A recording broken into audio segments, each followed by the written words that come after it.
Alright, let's make a new video. Apology if the quality isn't the best, but let's talk about differences in control in relation to influence over an area.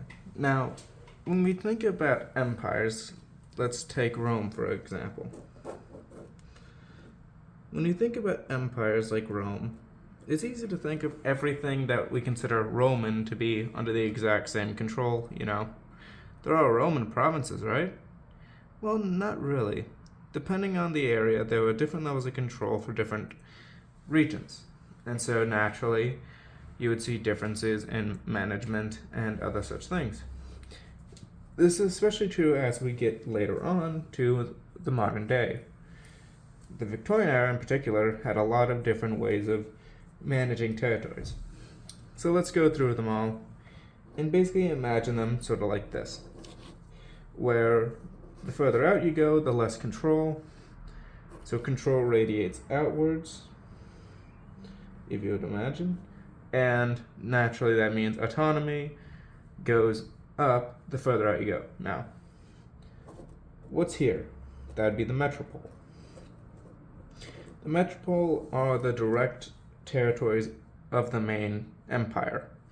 So let's use the British Empire as an example for all these so that it's easier to comprehend. So the British Empire basically had its metropole as the British Isles. Ireland, to a lesser extent, you could argue, was part of the metropole, but it's debatable, especially how they treated them. So they were closer to on the edge of a colony, honestly. And the metropole is where the main decisions are made. It's the metropolitan area that controls the rest of the empire. So, of course, the UK, that's the British Isles, French Empire, that's France, and also Algeria, weirdly enough. For the United States, that's the contiguous 48. To a lesser extent, Alaska and Hawaii now, but the contiguous 48 are the main ones. And so on and so forth. Germany, of course, mainland Germany. And these are basically the areas where the government has more control and less autonomy, but at the same time, due to the fact that it's the metropole, resources tend to pool here. This is where the resources go. Now, what about here? These would be colonies. These are smaller territories which have a lot of control by the metropole, but they aren't as, how should I put this, valuable to the empire, honestly. Basically, a colony is direct control with usual appointments by the metropole, but generally have big investments. The only exceptions would be places like Ireland or India for the UK. Most of their other colonies were not really that valuable, honestly. They're more just to fill up a map, especially in Africa.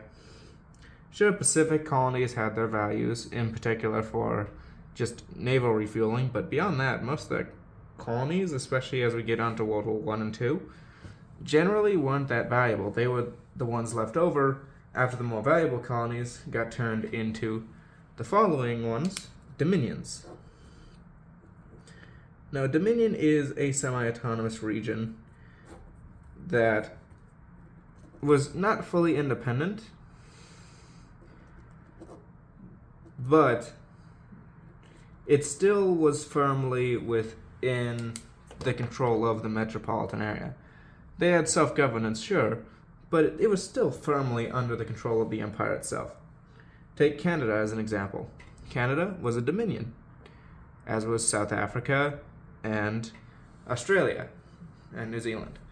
These dominions had autonomy, could elect their own governments, could manage their own budgets, and had a lot of freedom with how they handled themselves, but they were still firmly under the British Empire, and were called up to service during World War I. And so they were firmly in the control of the crown. Unlike the colonies, which were more direct in their control, they also tended to have big investments as well. The dominions were more autonomous and tended to build their own economies, but they still centered their investments around the needs of the metropole because, well, that's where the money was if you wanted to make any money. Sure, it's nice to have your own economy, but at the same time, when London's demands for oil rise, you make more money supplying that than you do caring about, say, some demand for iron over in Saskatchewan. And so that's where the Dominions largely held themselves. They were still firmly influential in the crown, and they still had plenty of autonomy because of their value, but they were not really, shall I say, separate. Essentially, they were in between independence and a colony in status. And then there's the spherelings, as I have called them. I'm sure others will probably call them similar. Spherelings are those in the sphere of influence. They are autonomous, but aligned. This means they aren't under the direct control of the empire in question, but they are still siding with them in most issues. For example, Nepal. We also see this with Afghanistan to a lesser extent. They were both independent from the British Empire. Excuse me. They were both independent from the British Empire, but they still align themselves with its interests. Afghanistan due to worries about Russian encroachment, and Nepal basically on the line of, well, India's right freaking there, and if we start fighting them, we're gonna lose. So better just send some Gurkhas and cooperate with the British Empire rather than fighting it. And so with spherelings, they're in the sphere of influence, but they're still independent functionally. They can still make their own policies, diplomacy, etc. It's just they align themselves with the power. So let's say there's two empires. What's going on with spherelings is essentially there's Empire 1 and Empire 2, and the spherelings, instead of doing their own thing, will say, all right, I'll cozy up to this guy, or I'll cozy up to this guy. They don't have to, but that's what they tend to do, and it's often in their best interest to, because while they don't have to, an empire can still punish those who go against its interests, especially in an important region. The United States in the modern day often operates with spherelings rather than direct control. So, for example, the Philippines. The Philippines is fully independent from the United States, but due to treaties and cooperation, it is still firmly in the American sphere.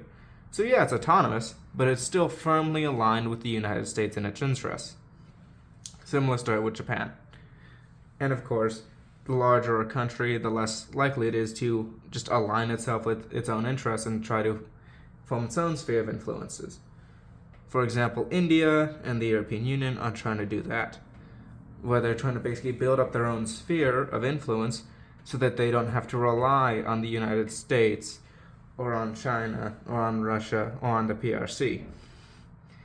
And so, as a result, what you see is in the transition from a regional to a global power, you often see a sphere of influence being established and a start of sort of imperial ambitions, an attempt to essentially expand the sphere of influence beyond the country.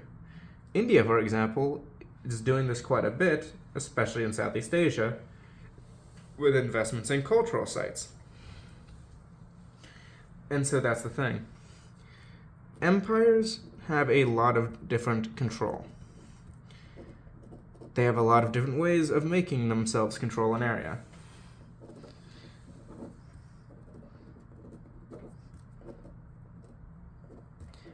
And it is foolish to just label them all the same because there are very real differences.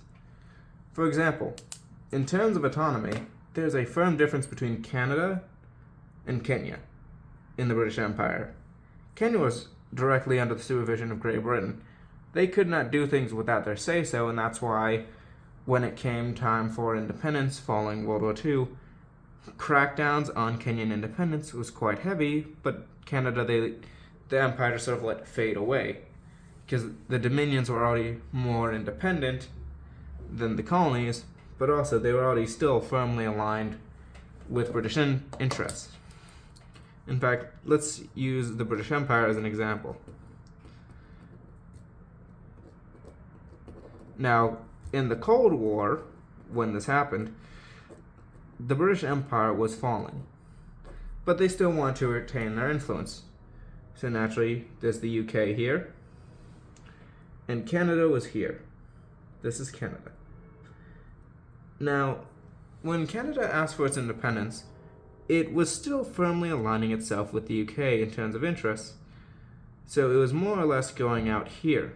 It wasn't fully splitting away from Britain, and so not only did that make it easier, but also Canada was already very autonomous, so it was less of a transition. Places like Kenya, on the other hand, were here and they were trying to completely get out of Britain's sphere of influence, so they fought harder because, well, they're losing a lot more control, a lot more influence. Naturally, that didn't end too well. In fact, part of the reason India in particular was let go so easily was, sure, it was the jewel in the crown, so to speak, but it was very expensive to govern. And short of some short-term economic boons, the British couldn't afford to keep India, so they just let it go. Didn't stop them from making problems by splitting it on religion, but still. They did let the Indians go, and, well, India became independent. India, of course, being around here. Sure, they wanted more autonomy, but after the East India Company completely went under in the 1800s, the British were firmly putting it in colonial status as a colony because they did not trust them. It's actually one of the few large and important territories that instead of being raised to a dominion, was kept as a firm crown colony. Or firm colony of the crown. It may not have been a crown colony in specific terms, but in terms of control, it basically was under the British Raj. Now, the reason this is important is because empires, no matter what banner they fly, could be the British one. I'm not going to draw too good UK flag, but, you know, satisfactory enough. It's a flag that vaguely resembles the Brits, so you get the point across. But as empires come and go, firmly, this becomes important. Because no matter what flag they fly, the same truth applies. Control and how to assert it is very important. You could have all the methods to rule justly and properly, and that won't matter if you can't govern. The United States is a clear example. If it flounders, if it weakens itself, it will lose its influence. We see this time and again. It happened with Rome, it happened with Britain, and it can happen with the US. So the importance is, how do we maintain control? The US tends to operate with spherelings rather than direct colonies. It still has them technically. It operates quite a few in the Pacific Islands, and it has the Virgin Islands in the Caribbean. The US Virgin Islands specifically, there are several owned by different countries, but the United States tends to prefer working with spheres rather than direct colonies. So the US tends to operate here. This is basically the new way a lot of people have started running things after they realized colonies and dominions were rather expensive. They tend to rely on spheres of influence. But as the recent situations with Europe have shown, that means firmly you're relying on influence rather than direct control, and that becomes risky when governments fall out. The EU was in the US's sphere of influence for a long freaking time. But after disagreements, the US has lost quite a bit of influence over Europe.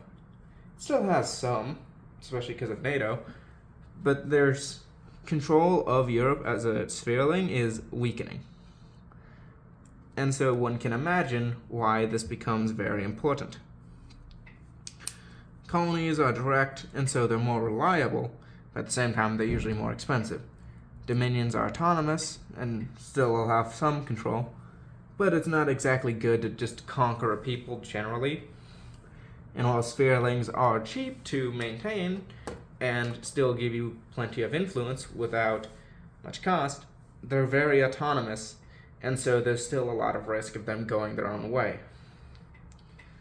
And so no matter what flag you fly, when you're thinking about interests, this needs to be taken into account. Sphere of influence is less costly, but it's less reliable. Unless you can maintain something that makes people want to stay in your sphere, like the 1950s US had with massive amounts of wealth and a growing economy, or the Romans with their strong military, no one's going to want to side with you. In fact, with a sphere of influence, if someone looks to be gaining on you, you may see a lot of your allies dip and side with them. So, when playing the game of influence, spheres are generally the best in terms of just short-term gaining a friend, but they're not reliable in the long term unless you have a solid plan. So when we're thinking about things, remember that. Spheres, cheap, yes. They're autonomous, but at the same time, that autonomy means that they could easily switch sides. A dominion, you got some control, but it's still largely autonomous. It can do its own thing, even if that hurts your position. A colony, yeah, you got direct control, and it's not outside the metropole, but it's freaking expensive to maintain. And the metropole itself, well, that's the center of your empire, so you gotta keep the resources flowing there, otherwise it'll look too weak, and if it looks too weak, colonies and dominions may try to go their separate ways. So, when it comes to things like empires, you gotta think in the long term. As much as one may say, well, couldn't we just get rid of empires? In the long term, no. For sure, you could abolish all empires right now. Get rid of the American Empire, the Russians, and their influence, the PRC, stop India from expanding its influence, and basically have everyone focus on themselves. But I guarantee you, as soon as that stops, someone's going to look up and say, maybe I should try expanding my influence. And then suddenly they'll start expanding their imperial ambitions. And thus, we're back to square one. Especially as long as there's a balance of power to be maintained, there will be empires seeking to control. And if there isn't a balanced power, that means someone freaking won. And I guarantee you it won't be the peaceful guys. It'll be the empires and the expansionist states. So this should always be in consideration. The differences in control are important, and they will always exist as long as there are empires or imperial factions. So, do with that as you will. Thank you for watching, and goodbye.